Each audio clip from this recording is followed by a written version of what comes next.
Why hurt yourself when you can hurt other people?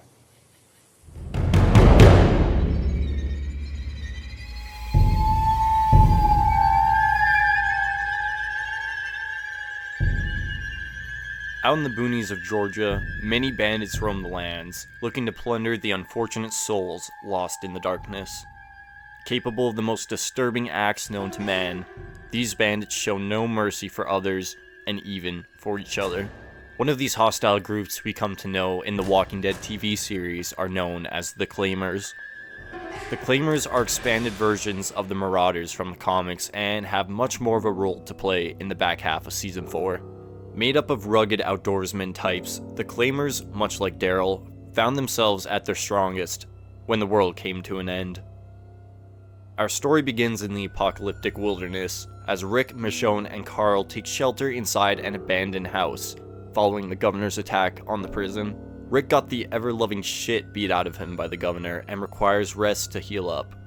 The three are running low on supplies, so Carl and Michonne agree to scan the neighborhood. Rick gives Michonne his gun for protection, leaving Rick unarmed inside the house. Michonne and Carl head off as Ricky Dicky Doodah Grimes crawls in bed for some much needed sleep.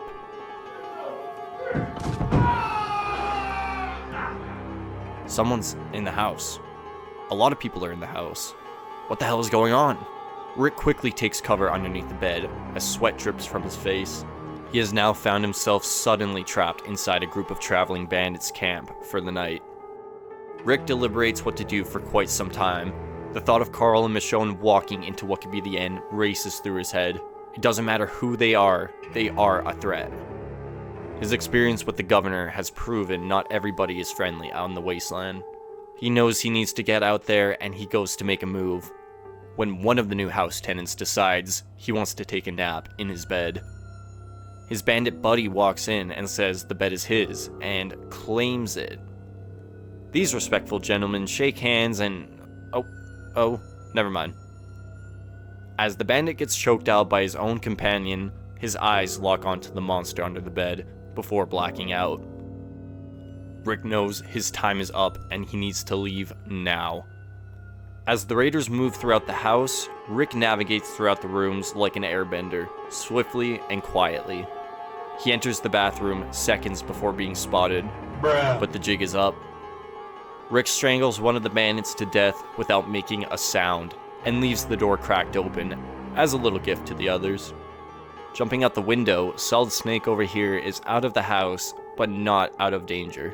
Rick spots Michonne and Carl approaching the house and knows he has no choice. The time to strike has come.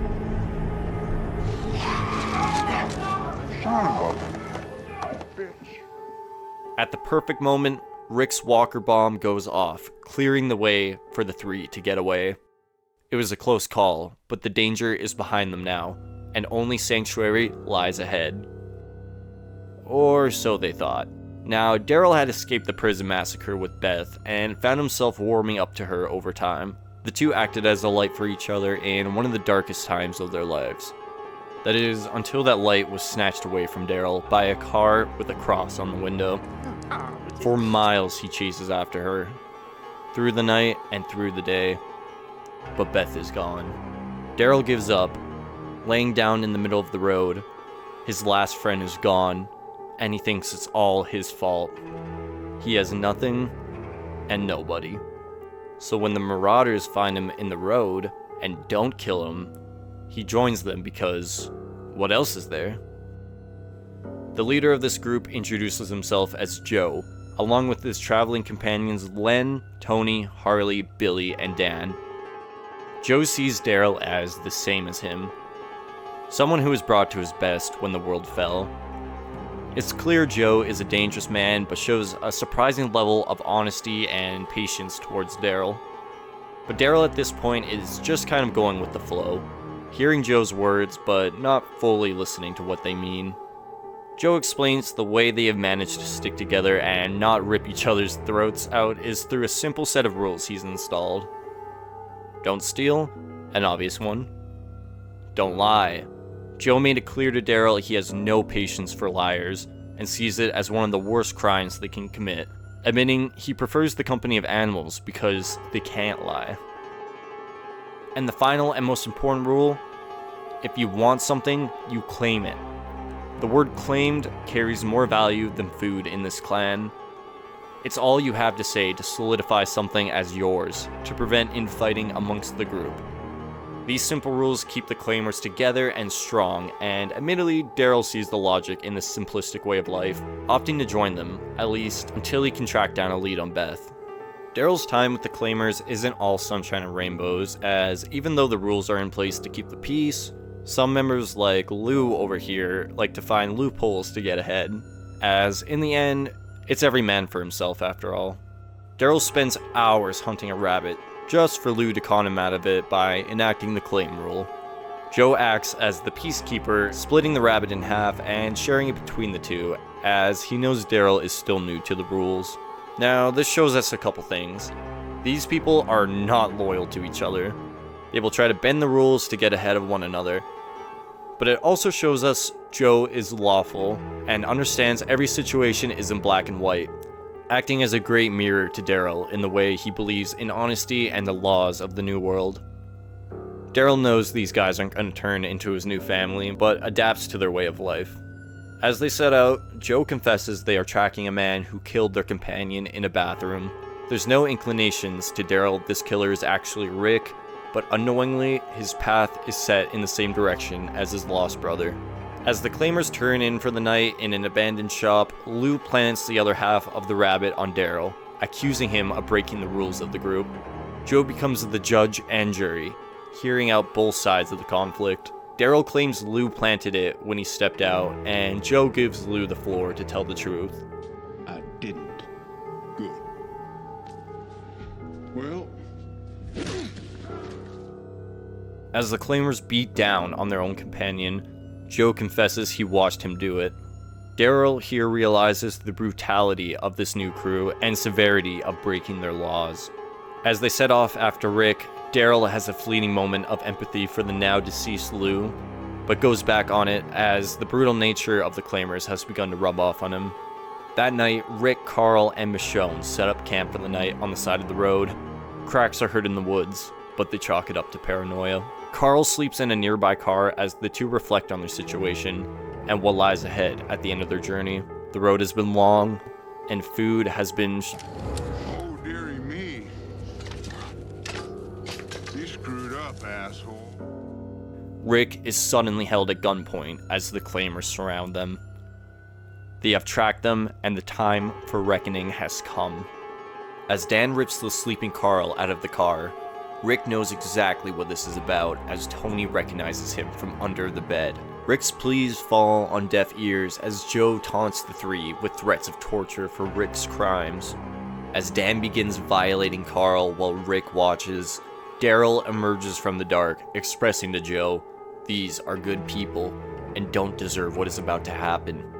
But in Joe's eyes, Rick murdered their friend while he was on the toilet, and by saying they are good people is breaking one of the claimers' 3 rules. See, now that right there is a lie. The claimers begin beating on Daryl and continue torturing Carl as Rick is helpless and forced to watch. Here, Officer Friendly has had enough and risks everything by snapping his head back, dodging Joe's bullet. In a confused daze, Joe restrains Rick, taunting him, before Rick's quick thinking gives him the upper hand. Let's watch some crazy stuff, yo! Jeez, Rick, oh my god! That's some pretty hardcore stuff. What in the hell? As Rick spits out the chunks of Joe's throat he bit out, the remaining claimers stand in shock as Michonne and Daryl use the opportunity to get the upper hand on them. The last claimer remaining is Dan, the man who violated his son, and Rick spares no mercy as Carl watches his father gut the man. The following morning, Rick remains in shock as what he did the night before is the most extreme violence he's faced since the start of the outbreak. Daryl sits beside him, equally shaken up by the experience. Rick confesses he sees Daryl as his brother, and Daryl reciprocates those feelings. This ordeal, in a way, kind of brings Daryl's arc full circle, as his loyalty has earned him a new family after escaping his abusive old one. It's just kind of funny that this happens in season 4, while Daryl has another 7 seasons to go, where he kind of begins treading the same water again. But this arc puts Daryl at his best, the lone wolf realizing he doesn't want to be that way. For Rick, he will never be the same after what he did to Joe. His full potential has been reached and he has now become vicious enough to take on the new world, which will come in handy as the group begins to approach Terminus. Check out that video if you haven't gotten the chance. The ordeal with Carl clearly traumatized everyone who witnessed what happened. It's really sad as Carl the next morning starts to question if he's a good person, probably spawning from the incident. Overall, the Claimers were a great addition to the show and really added a layer of suspense to what could have been a pretty boring traveling arc. And they really helped Daryl's character prove his undying loyalty to Rick. I'm not going to pretend the Claimers are anyone's favorite antagonist group, for what they did, I absolutely love the changes from the comics. And Joe's death has to be one of the most badass moments of the show. Thank you once again for watching, folks. I think going forward, I'm going to try to sprinkle in some top 10 videos and season rankings, stuff like that, as well as these videos. So definitely let me know in the comments what kind of explain video you want to see next. Thanks for watching.